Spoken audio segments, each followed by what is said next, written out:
नमस्कार, मैं हूं दीपक कुमार रथ।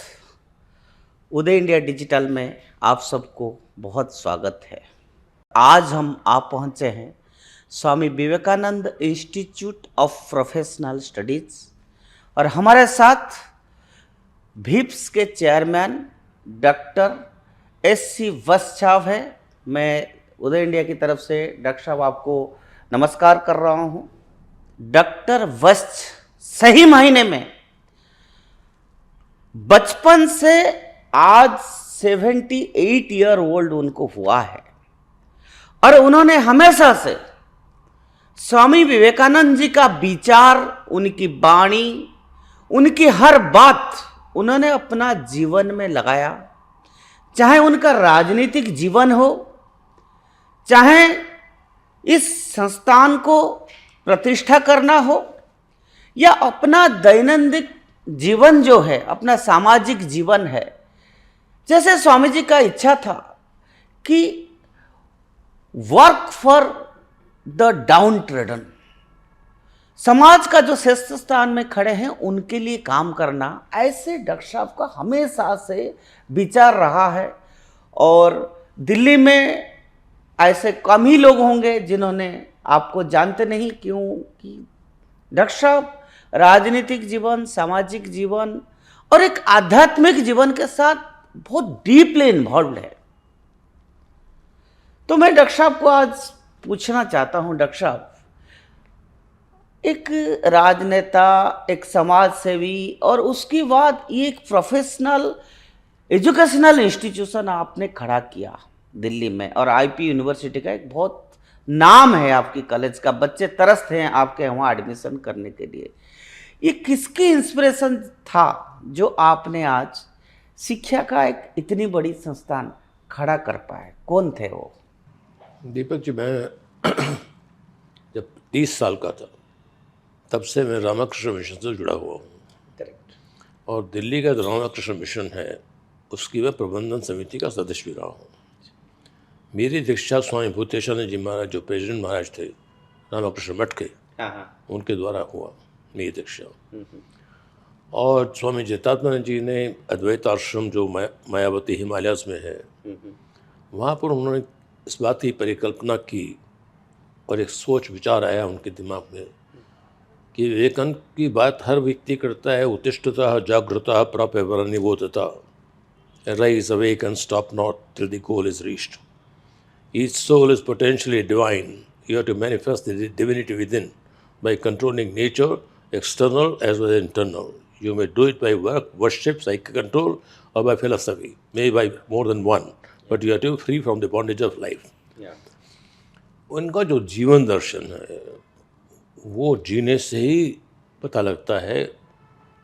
कठिन कार्य था, लेकिन जब उन्होंने कहा कि कोई व्यक्ति ऐसा हो जो विवेकानंद जी के नाम से कुछ स्मारक बनाए, उनकी यादगार रहे, और यादगार एक पीढ़ी से नहीं रहे, वो कई पीढ़ियां आने वाली उसको यादगार को याद करें।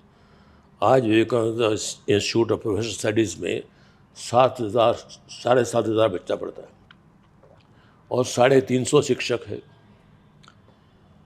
आई बार एक बैच पास आउट हो जाता है, तो हर बार 7,000 बच्चा जो है एक पीढ़ी से दूसरी पीढ़ी में चला जाता है। और ये एक कंटिन्यूस एक चेन है, एक श्रृंखला है, और ये श्रृंखला टूटने वाली नहीं है, ये सदियों तक चलने वाली है। डॉक्टर साहब, शिक्षा आज 22 साल हो गए। 22 साल में हमारे बच्चे जुडिशरी में भी गए हैं, हमारे बच्चे जनरल हेड्स भी हैं। रीमा को सुना होगा, डिप्टी डायरेक्टर जनरल जो हैं in council of scientific research cultural relation में, वो हमारे यहाँ से गई हुई हैं। सो बहुत बहुत अच्छी जगहों पर उनके प्लेसमेंट्स हुई हैं, क्योंकि हम लोग समझते हैं वर्क इज वर्शिप। एक आराधना के रूप में किसी भी कार्य को अपने हाथ में लें तो उसको आराधना के रूप में करें, और उसी बातों को आत्मसात करते हुए, जीवन में आत्मसात करते हुए हमने हमेशा दो ही चीज़ रखी हैं। हमारा कर्तव्य है एक मनुष्य का निर्माण करना, उसके चरित्र का निर्माण करना, और अंतोगत्वा राष्ट्र का निर्माण करना। man making, character building, nation building. And Swamiji has been a very practical Vedantist. He said, we have to do blending of the Eastern wisdom with the Western science. So this institute is basically doing the same thing. We are bringing the Eastern wisdom, our own Indian heritage and culture, and we are passing it on to the generations to come, ताकि उनके संस्कार सुधरें, उनका चरित्र निर्माण अच्छा हो, ताकि राष्ट्र निर्माण के कार्य में वो लोग सहायक हो सकें. Dr. Sahab, we will know about your institution, but first I want to know, being a politician, being a businessman, how can you adhere with the principles of Swami Vivekananda? How it is possible? Don't you feel uncomfortable? सुखस्य Moolam धर्मम, धर्मस्य मूलम अर्थम, अर्थस्य मूलम राज्यम, राज्यस्य मूलम शासकस्य इंद्रिय विजयम, शासकस्य इंद्रिय विजयम मूलम विनयम. विनय के द्वारा शासक अपनी इंद्रियों पर विजय प्राप्त करता है, उसके द्वारा निष्कंटक राज्य की स्थापना करता है, उससे अर्थोपार्जन करता है और उसके द्वारा फिर वो शांति की स्थापना करता है. सुख की कल्पना तभी कर सकते हैं आप जब आप धर्म पर आधारित हो.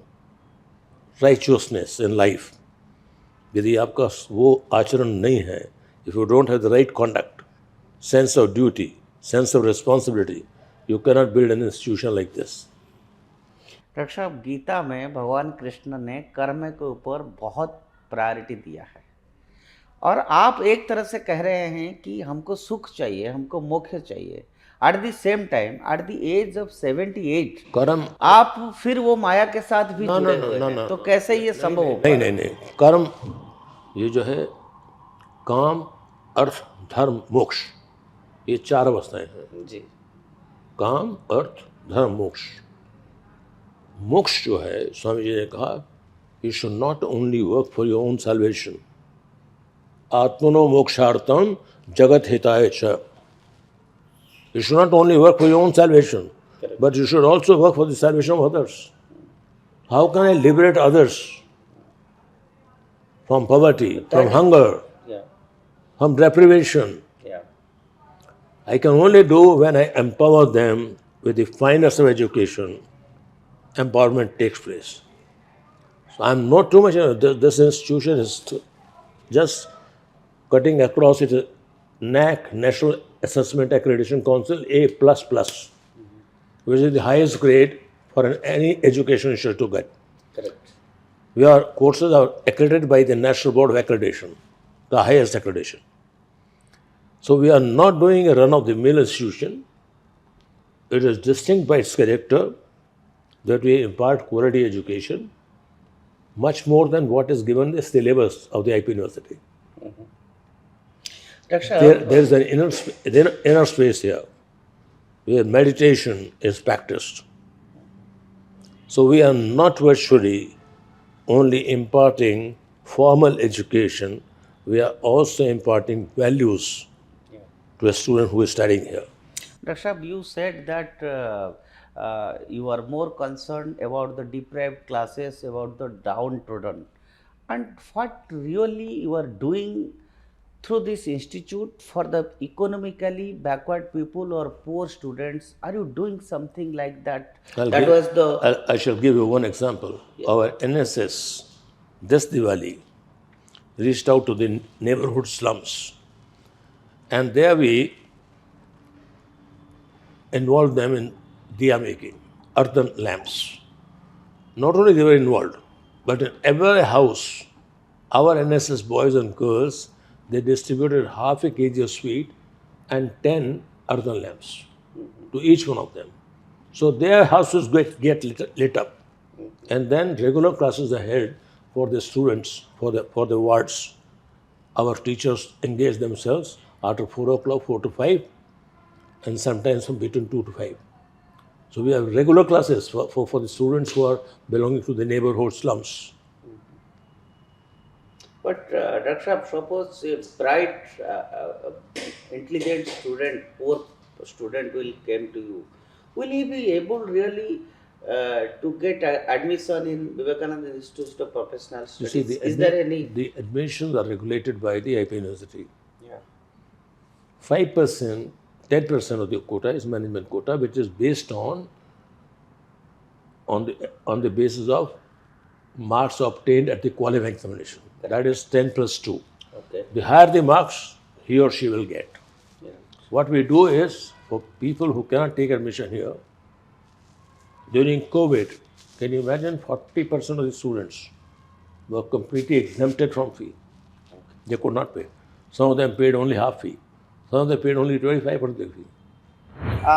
डॉक्टर साहब, ये इतनी बड़ी कल्पना जो आपने किया, आपने कहा कि स्वामी जी का आदर्श और रामकृष्ण मिशन के साथ जो आप जुड़े, that brought you to this place. इस इंस्टीट्यूशन को जो बच्चे पढ़ रहे हैं, उनको एकेडमिक्स के साथ साथ आप और क्या सिखाते हैं? आज की डेट में सबसे ज़्यादा अगर कंफ्यूज्ड है, मिसगाइडेड है, तो यूथ है, और सबसे ज़्यादा अच्छा करने वाला भी यूथ है। और ये जो बच्चे आज है, यही देश की भविष्य है। उनके लिए आपने क्या कर रहे हैं एक्स्ट्रा, लाइक मोरल एजुकेशन हो? जीवन के जो आधारभूत मूल्य है, वो हम उसको जीवन में धारण करने के लिए बोलते हैं। और चेक ये है, आपका आचरण ठीक होगा, आप कर्तव्य परायण होंगे, आप अपनी जिम्मेदारियों को एहसास करेंगे। और उनको यहाँ कराया जाता है, प्रैक्टिकली कराया जाता है। जो मैंने कहा कि एथिक्स, मोरल वैल्यूज, ये सब युवा के अंदर कैसे आएगा? आजकल आपने देखा होगा, यहाँ भी हो सकता है हो, कि युवा इतना इनडिसिप्लिन होते हैं।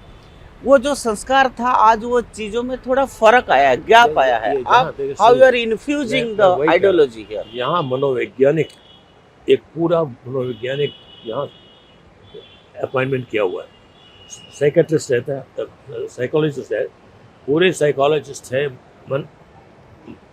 मन को देखती करने के लिए, साधना करने के लिए। यहाँ पर साधना कक्ष है। नहीं, पर डॉक्टर साहब, योग तो साधना करने नहीं ना, जाएंगे, वही योग ना साइकोलॉजिस्ट ना, उनको संभाल पाएगा। नहीं, हम हर क्लास में उससे पहले प्रेयर होता है, छोटा सा प्रेयर। अब वो केवल इसीलिए होता है कि उसके अंदर जो वैल्यूज हैं वो हम इनग्रेन कर सकें। तो आपको values form the basis of education. Doctor साहब, no education can be imparted without values. I understand, but आपको पता है, because of the advent of technology, तो youth is entering into the bigger world where he is misguided by many divisive forces. They are in the target of many unpatriotic people, anti-national people. How this problem, this is a menace. How this can be tackled? The Fritz of Capra, who was a Nobel Prize physicist, a Nobel Prize physicist, Nobel Prize winner, Fritz of Capra, who has written Tao's physics also. He has said our scientists need to be Buddhas, or else without the holistic vision of oneness of mankind, the restaurant science is going to destroy civilization. पूरी सभ्यता को नष्ट कर देगी यदि आप केवल भौतिक विज्ञान को जानेंगे। इसलिए आध्यात्मिक होना आवश्यक है मनुष्य को। आध्यात्म को आपको धारण करना ही पड़ेगा। डॉक्टर साहब, अभी आपने बताया कि स्टूडेंट्स को या आज की युवा को they should follow the path of spiritualism, जिसको अध्यात्मवाद कहते हैं।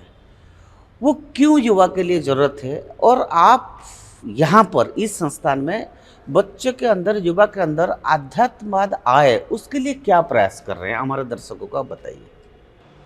Swami said, I want you to have muscles of iron, nerves of steel, inside which dwells the mind of the same material as that of which a thunderbolt is made. So character is built by ingraining values. Values have got to be ingrained in the blood. And each time we keep holding discourses, lectures by religious leaders. Okay, but आपको लगता है कि कितना % बच्चों इसको imbibe कर पा रहे होंगे? बहुत लोगों को, बहुत बच्चे रास्ते से आए हैं, बहुत बच्चे। आप एक ऐसा एग्जाम्पल कुछ दे सकते हैं कि जो बच्चा बहुत ओएवर्ड हो गया था और फिर यहाँ आपकी क्या अनेक बच्चे एक नहीं, अनेक बच्चे हैं। एक एग्जाम्पल बताइए, कहाँ से है, जिनको कैसे? साइकोलॉजिस्ट को हम वो करते हैं, उसका पूरा एग्जामिनेशन होता है, साइकोमेट्रिक टेस्ट होता है, और उस बच्चे को ठीक रास्ते में लगाते हैं। क्या प्रॉब्लम था उस बच्चे को, थोड़ा बताएंगे आप? और आपने कैसे ठीक? वो बच्चा सिंगल पेरेंट्स है, ओके। तो स्प्लिट फैमिली। कहाँ से था वो? कई जगह पर जो पेरेंट्स हैं उनमें इनकम्पेटिबिलिटी है, बच्चे के वो पूरा कुछ प्रभाव पड़ रहा है, उनके रोज कलेश होता है घर के अंदर, तो उसको जो है उस बच्चे को अपना रास्ता बताया जाता है। माँ बाप को लड़ने दीजिए, आप अपना अध्ययन करिए, आपका काम ये है, आपकी प्रगति उससे होगी, आप स्वावलंबी होंगे, अपने आत्मनिर्भर बनना चाहते हो, अपनी प्रेस्टीज अपने जीवन में कुछ ये बताना चाहते हो मैं ये हूँ, क्योंकि कल को आइडेंटिटी क्राइसिस होगा आपका। आप कौन है, लोग पूछेंगे आप कौन है, आप कह सकेंगे मैं कंप्यूटर साइंस इंजीनियर हूँ, आप कह सकेंगे मैं जर्नलिस्ट हूँ, आप कह सकेंगे मैं लॉयर हूँ। आपकी पहचान बनेगी शिक्षा के द्वारा। बट डॉक्टर साहब, ये जो युवा है आज की, जिसके हाथ में एक मोबाइल है, जिसके थ्रू वो पूरे सोशल मीडिया में, पूरे इंटरनेट के थ्रू, पूरे वर्ल्ड के through all the positive and negative है रिसीव लेकिन कर सर रहा है। उसके माध्यम से उदय भी देख रहे हो जी। आप, अच्छी बात भी, उसमें बहुत इतने अच्छे भजन हैं, पंडित जसराज के भजन हैं, और भी तो अच्छी चीजें हैं उसके अंदर जी। तो खराब चीजों के लिए नहीं, ओरिएंटेशन करना माइंड का ना, उसको उधर दिशा ही देनी है सर, ठीक दिशा देते हैं। तो आपको लगता है डॉक्टर साहब, तो ये युवा अध्यात्म को क्वालिटी समझ पा रहे होगा? क्वालिटी चेंज होता है, क्वालिटी चेंज। अध्यात्म को समझ पा रहे लेकिन होगा? सब अध्यात्म को नहीं समझ पाएगा। अध्यात्म को समझने के लिए तो एक बार आपको गिरना पड़ता है, उठना पड़ता है, और कई बार चोट लगनी पड़ती है, ऐसे अध्यात्म नहीं आता है। Adhyatma is not a pill you take it and you have it in the day. Doctor साहब, आपने इस इंस्टीट्यूट की, मैंने एंटर किया, बड़ा पॉजिटिव फीलिंग्स आ रहा है, अच्छा लग रहा है, जैसे हम पॉजिटिव वाइब्स जिसको कहते आते हैं। और हम जब यहाँ एंटर करते हैं, ये जो गम्बुज है, ऐसे गोल है, ये क्या, इस पर कुछ स्पेशल आर्किटेक्चर, कुछ इसके ऊपर बताइए, क्या why this structure is like this? हमने पूरे पंच महाभूतों का समावेश किया हुआ है यहाँ पर। इसमें आकाश तत्व है, पृथ्वी तत्व है, वायु तत्व है, अग्नि तत्व है। प्रकाश इतना आता है यहाँ पर कि किसी कमरे में अंधेरा नहीं होता। आप दिन में भी जो है उसको, दिन में लाइट्स नहीं जलाते हम बहुत समय, तो पृथ्वी तत्व है, जल तत्व है, यहाँ पांचों तत्वों को हमने यहाँ पर रखा है। और आप देखिए, यहाँ बैठेंगे तो आपको ध्यान बहुत अच्छा लगेगा। आपने दर्शकों, आपने देखा, डॉक्टर बस्त ने कहा कि पंच महाभूत के बेसिस पे, आकाश, वायु, अग्नि बेसिस पे इसको बनाया, सो दैट जो छात्र यहाँ पर आता है उसको पंच महाभूत फीलिंग हो, एक पॉजिटिव वाइब्स आए। ये एक बहुत अच्छी बात है। हर शिक्षानुष्ठान में अगर इस तरह से आर्किटेक्चर कोई अडॉप्ट करे, उनके बोथ टीचर्स के लिए भी, डॉक्टर साहब स्टूडेंट्स के लिए भी, सबके लिए एक अच्छा इम्पैक्ट होता है। ये Vivekananda institute of professional studies का ई लाइब्रेरी है, और डॉक्टर साहब ने बताया कि यहाँ पर 8,900 पब्लिकेशंस है, 1,000 केस स्टडीज है, 47,000 ई बुक्स है, 4400 फुल टेक्स्ट जर्नल्स है, 112 न्यूज़पेपर्स भी है, 6,400 पब्लिकेशंस है, 19,000 कंपनी प्रोफाइल्स है। ऐसे करके एक this E library is also a member institution. It has taken the institutional member of American Library, British Council Library. Doctor साहब, आप ये बताइए कि बुक रीडिंग, वो आज की युवा के लिए वो शौक रहा नहीं है, इस पे आप क्या कहेंगे? और कितना बच्चे सच में लाइब्रेरी में बैठ के पढ़ते हैं, हार्ड कॉपीज और ई बुक्स? नहीं, अभी तो क्या एक्सपीरियंस? अभी तो एग्जाम चल रहा है, अदरवाइज फुल होती है। नहीं, नॉर्मल डेज अदरवाइज फुल होती है, लाइब्रेरी फुल होती है। ऐसे 4 लाइब्रेरी है। तो आपका कोई जैसे टेक्नोलॉजी पे है या मेडिकल साइंस पे, लॉ, ऐसे अलग अलग डिवाइड करके किए हैं? ये मैनेजमेंट और आईटी की है।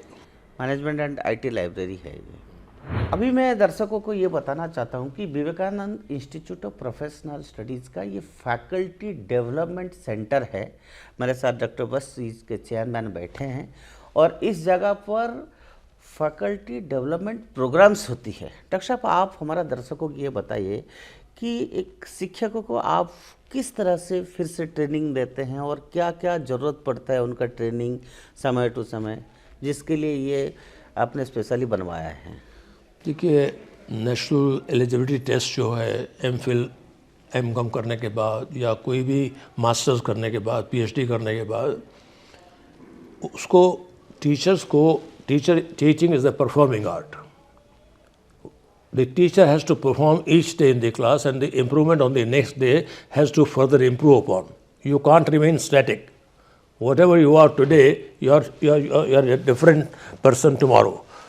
Evolvement जो है, evolve होता है टीचर को evolve करने के लिए उसको inputs चाहिए अच्छे स्कॉलर्स की, एमिनेंट स्कॉलर्स की. हम डिफरेंट IIT से बुलाते हैं, IIM से बुलाते हैं, और यहाँ पर फैकल्टी डेवलपमेंट प्रोग्राम होते हैं. डॉक्टर साहब, ये एक प्राइवेट इंस्टीट्यूट है, लेकिन आज भारत में वो एफिलिएटेड है ना, एफिलिएटेड है. और फिर यूनिवर्सिटी ग्रांट कमीशन का 2F है. मैं दूसरा बात पूछ रहा हूँ, जो गुरुकुल परंपरा था, जैसे एक छात्र और शिक्षक के बीच एक अनूठा संपर्क होता था, एक इमोशनल बॉन्डिंग होता था, होता है अभी भी. तो उसके लिए क्या आप कुछ?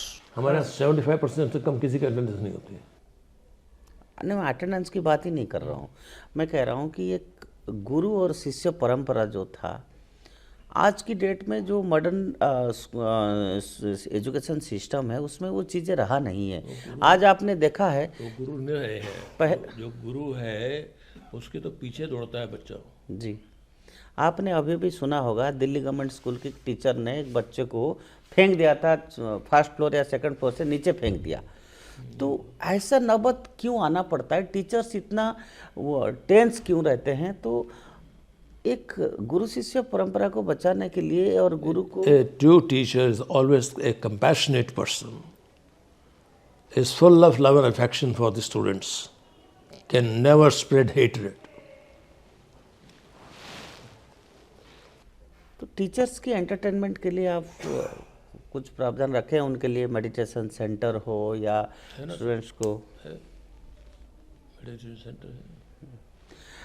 डॉक्टर साहब, एक लास्ट सवाल आपसे, कि क्योंकि प्राइवेट सेल्फ फाइनेंसिंग इंस्टीट्यूट है और आपने कहा 22 साल से इसको चला रहे हैं, end of course it's a business, and It's not a business. Still we are under loan of about 50 crores. Loan. हमने जो इंजीनियरिंग ब्लॉक बनाया है 50 करोड़ का लोन है हमारा HDFC से अभी भी. तो उसकी EMIs निकालना, फैकल्टी को 7th पे स्केल देना, इसकी रख रखाव करना, उसी में सब चला जाता है. We are not making any money out of it. When can you make it a profit making institution? No, it cannot be. No institution, if it is running ideally, can get A++ without having to meet all the parameters, the best parameters that can be thought of. And Dr. Shah, your message, last message, you are almost about to touch 80, you are 78 now, and of course you are a successful entrepreneur, you are a successful social worker, you are a successful educationalist. So how can you inspire today's youth so that they can be a best entrepreneur? Because startup India is there, everything is there, still they are not getting success. क्या इसके पीछे क्या कारण हो सकता है? क्या करना चाहिए युवाओं को? You need to have a sense of philanthropy. Okay. So long as you are not a philanthropist, you cannot run an educational institution.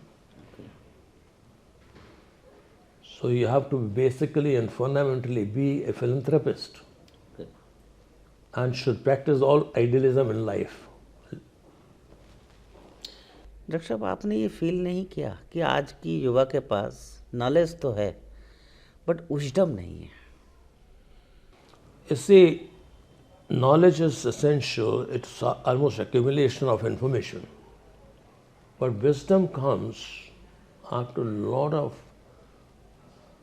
dwelling upon several thoughts. Like I often tell people, first comes contemplation, then comes meditation. First contemplation, then concentration. First come contemplation, then concentration, then meditation, and then comes intuition, like Newton's law of gravitation. He must have seen a lakh of times an apple falling down. It occurred to him only once in 1 billion times. Why shouldn't God go up? Yeah. So the Newton's law of gravitation was evolved through intuition, intuitiveness. Mind becomes intuitive. You are not intellectual. You go beyond intellectual. It's beyond intellect. तो मैं हमारा दर्शकों को बता दूं कि दिल्ली में एक ऐसा व्यक्ति जिन्होंने बचपन से आज तक एक इतना बड़ा शिक्षानुष्ठान बनाया, इसमें संस्कार लाया, जैसे डॉक्टर साहब ने बनाया कि माइंड के अंदर, युवा के अंदर इंट्यूशन होना चाहिए। उन्होंने शिक्षा का इंस्टीट्यूशन A++ उसका एक्रेडिटेशन मिला, एक्सीलेंस, एंड उन्होंने अपने जीवन में स्वामी विवेकानंद का मैसेज को पूरी तरह से हर स्टेज में पालन किया, और जिसके चलते डॉक्टर बस्ट आज एक successful and I can say he is one of the best human being, जिसको उत्तम पुरुष बोलते हैं, आज डॉक्टर साहब वो है। डॉक्टर साहब, उदय इंडिया से जोड़ने के लिए आपको बहुत बहुत धन्यवाद। आज आपका कैंपस में मैं अपना दर्शकों को बताया। मैं उदय इंडिया का बहुत कृतज्ञ हूँ कि आपने मुझे इस पात्र समझा, इस योग्य समझा। आप यहाँ पधारे, आपका बहुत बहुत स्वागत। और समय समय पर आपको बुलाकर अपने जर्नलिज्म के स्टूडेंट्स को, बाकी लोगों को आपकी विचारधारा से उनको अवगत कराने का प्रयास करेंगे। बिल्कुल, डॉक्टर साहब ने ऐसा अच्छा बात कहा है। आज के लिए इतना। भारत माता की जय।